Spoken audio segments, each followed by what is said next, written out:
I'm going to play 5 videos. 2 are victims, Aliya, Rahman, and Marimar, Martinez, giving victim impact statements in Congress because the crimes committed against them have yet to be prosecuted.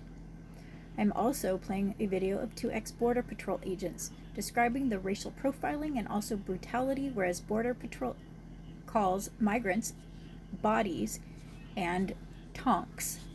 Aliya also witnessed migrants being called bodies in the Whipple building, where she was assaulted and then taken to a hospital. Marimar describes how she was not allowed adequate medical treatment after being shot, and the agents were allowed to violate her further by taking personal photos of her. Lastly, I will play a video of a woman who was sideswiped by an ICE vehicle. Witnesses can be heard yelling that she was hit and that agents were fleeing the scene. Agents then rushed out of the truck, swarmed her car at gunpoint, and then violently pulled her from her car to the road. The agent's knee is then pushed into her to try to hold her down. This is what both Marimar went through, her truck being hit, and then she was attacked for being in the wrong place at the wrong time. Aliya was driving by a raid and given conflicting directives, and out of impatience, cut out of the driver's seat of her car and violently detained for not following orders fast enough. She might have been shot like Marimar or Renee Good had she not been surrounded by phones documenting the attack. These monsters are being created to brutalize migrants at the border, and now they've been let loose in the interior of the U.S. They have immunity in the praise of the Trump administration. They are not law enforcement. They are headhunters who have abused people for over 2 decades, and it's time to abolish the agency as we know it today. They are radicalized, and we know they will kill again. They called Aliya and others at the Whipple building bodies. This disconnect from humanity makes them incapable of publicly carrying out law enforcement objectives. They are committing felony assault using the power to detain and arrest to get out of negligent driving and hit-and-run accidents. They lash out when embarrassed, they kill and then blame the dead. Marimar was shot 5 times, and the agent Exum, Officer Charles Exum, who shot her, bragged about shooting her 5 times but causing 7 holes. He hit her car and then told her to do something, bitch. He pushed her to give a reason to shoot her. Maybe Jonathan Ross wanted to shoot Renee Good. Maybe Jesus Ochoa and Raimundo Gutierrez wanted to shoot Alex Preddy. These animals must be removed from the street. Abolish ICE. On January 13th, on the way to my 39th appointment at Hennepin County's Traumatic Brain Injury Center, I encountered a traffic jam caused by ICE vehicles and no signs indicating how to get around it. I had not wanted to pull into a blocked, chaotic intersection, but verbally agreed to do so and rolled down my window after an agent yelled, "Move! I will break your effing window!" His first instruction. Agents on all sides of my vehicle yelled conflicting threats and instructions that I could not process while watching for pedestrians. Then the glass of the passenger side window flew across my face.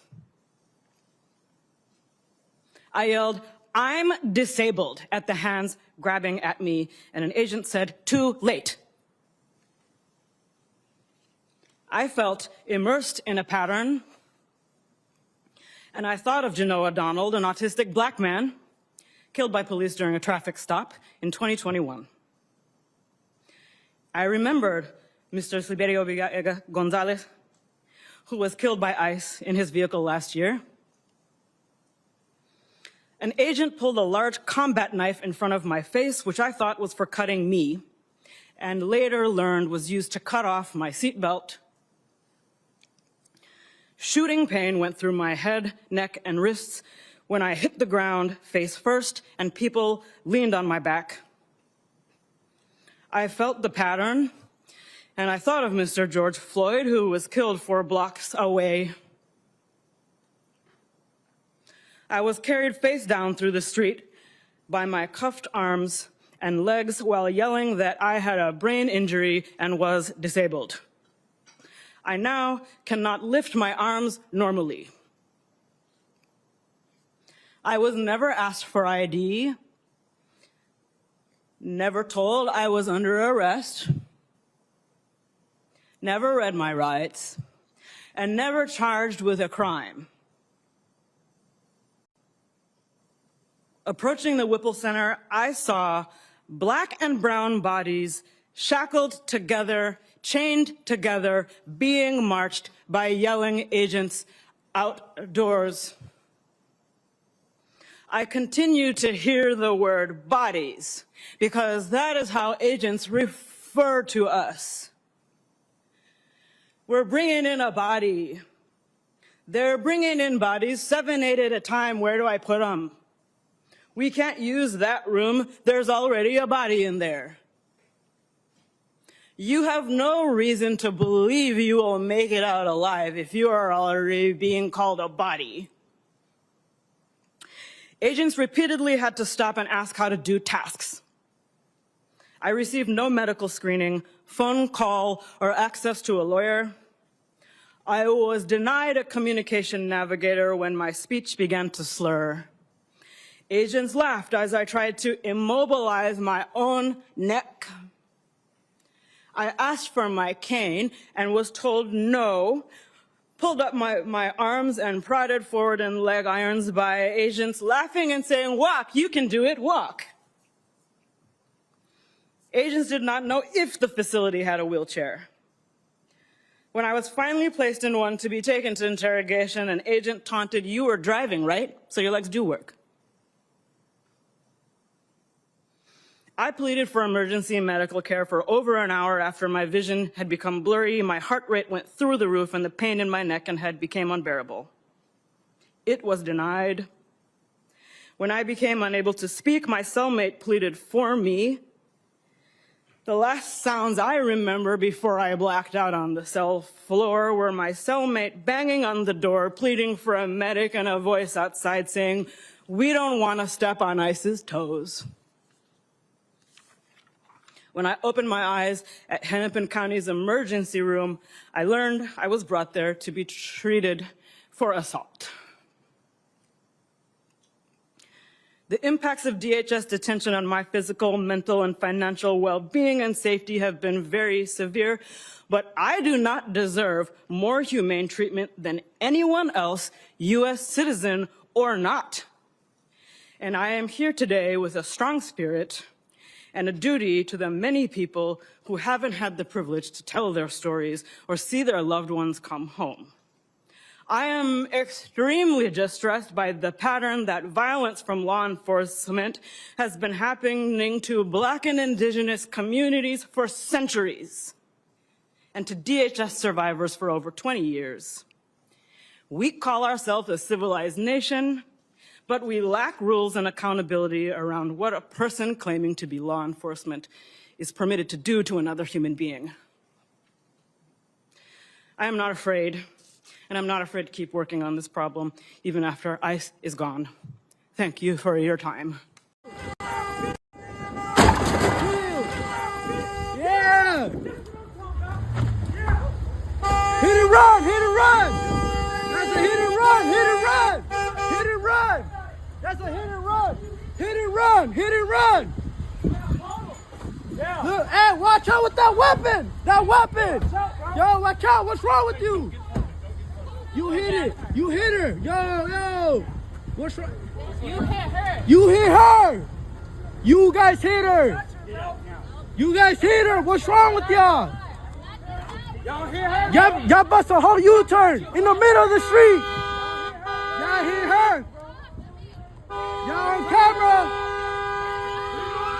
Leave her alone! She ain't even do shit! She trying to go to work! She's trying to go to work! What the fuck? No, what? Y'all some crazy. Y'all got no heart, for real. No heart. No heart. Get off! She's a female. Get off of her right now! You guys hit her. How you guys gonna arrest her? Get off! You guys hit her. Man, how y'all gonna arrest her, man? Y'all bogus as fuck. As I became lightheaded, I became worried I will pass out and endanger other drivers on the road. I managed to I managed to drive a mile from where the incident happened, and I pulled into a parking lot of a mechanic shop, and I called 911. I told the 911 operator that Border Patrol agents had just shot me and I needed help. I recall some of the workers from the shop sitting me down in a chair as I was waiting for help, but I was losing this battle. I saw my life flash before me and slowly began to think this was the end for me. And before losing consciousness, the next thing I remember is the EMT putting me on a stretcher, taking me to the hospital. At the hospital, I remember seeing multiple agents standing around, watching me be treated for my wounds. My arms, legs, and chest were all wrapped in bandages. I had 7 bullet holes in my body. I remember the agents rushing the nurses to finish up so they could take me with them. I still felt dizzy. I was not able to fully process what had happened to me. After being at the hospital for less than 3 hours, I was discharged from the hospital and took custody of the FBI. As we left the hospital, I was escorted out through the back in a wheelchair. I observed over dozens of Border Patrol agents waiting outside the hospital. One of the agents came out to me with his cell phone and took a photograph of me. It was the same agent who had previously kept coming in and out my room, and I had to repeatedly tell him to leave. I told him I did not consent for him to photograph me, but he did not care. It still haunts me that this agent has my photo on his phone. Is this the agent that shot me? Was this a trophy for him? I was next taken to the FBI building for further processing because they rushed me out of the hospital so quickly the blood started soaking through the bandages. I heard the agents talking about how the jail will not accept me in this current condition. I begged the agents to take me to a different hospital to give me proper medical care. Seeing me stand in a pool of my own blood, they were concerned about my health. One of the kind FBI agents brought a bag of additional bandages and worked quickly to pour more dressings over my bloody bandages. The FBI agents agreed to take me to a different hospital where my wounds were treated again, and I received additional medical care before being released back into law enforcement. Before being released back to law enforcement custody the following day. The agents took me from the second hospital to the Federal Detention Center in downtown Chicago. I had never even had a parking ticket before, and now I was sitting in Federal Detention Center just for being the victim in a minor traffic accident. Things were surreal. The news in the jail that evening had my story and was being called a domestic terrorist. They said I quote-unquote rammed federal agents. I was in shock. If they only knew I was a month away from paying off my truck and I would never intentionally damage my vehicle, much less be crazy enough to hit a law enforcement. On Friday, I was teaching the young children at the Montessori school, and we were singing and dancing and getting ready for spooky season, preparing fall activities to do the following week. And on Saturday, my own government was calling me a domestic terrorist, and I was in federal detention centers with the bullet holes all over my body. I went to court on Monday, and I met my attorney, Christopher Parenti. He told me the government was trying to have me kept in jail until the trial because they claimed I was a danger to the community. I told them I had never been in trouble before and that the government claims were all wrong. I looked around the courtroom and I recognized over dozens moms and dads from the Montessori school, along with my boss and most of my family members who came to support me. I heard my attorney tell the judge that he had received over 50 letters from the moms and dads from the kids, all describing me as caring, loving, empathetic teacher, the exact opposite of a domestic terrorist. I heard the government describe me as being armed, even though I knew my gun was always inside my snap-closed holster at the bottom of my purse, where I always kept it. The prosecutor told the judge there was no allegation that I have took the gun out my purse, but that did not stop DHS from continuing to say I was armed. During this incident, my attorney explained to the judge that I have a valid concealed carry license and that as a young woman living in Chicago, I carry a gun to protect me from danger. Thankfully, the judge quickly denied the government's detention request and released me on bond that day. Over the next 6 weeks, everything was surreal. I continued to work and teach my children, but knowing that I was under federal indictment and facing felony charges and potentially years in federal prison over a minor car accident where the other driver was at fault and attempted to kill me was terrifying. There was times where I did not believe this was all real, and then I would touch my bullet wounds and knew it was certainly real. Imagine waking up every morning, reliving this trauma. I would go to work each day to take care of my children. I knew my attorney was hard at work and exposing the lies of ICE. I knew the truth of what happened. The agent swerved into me. The agent shot me as I drove away from him. My attorney and his investigators found videos, evidence demonstrating the agents were lying. And I knew that no press release or tweet could ever trump the power of the truth. 2 weeks before the government dismissed all the charges in my case, I sat in federal court and watched from 20 feet away as the Border Patrol agent who attempted to kill me testified at a hearing. Agent Charles Exum. Charles Exum, my attempted executioner, was Charles Exum. I hope the government does not consider my use of his name here to be considered doxing. But I think it is important now that the truth is out of this case is exposed, that people know his name, Charles Exum.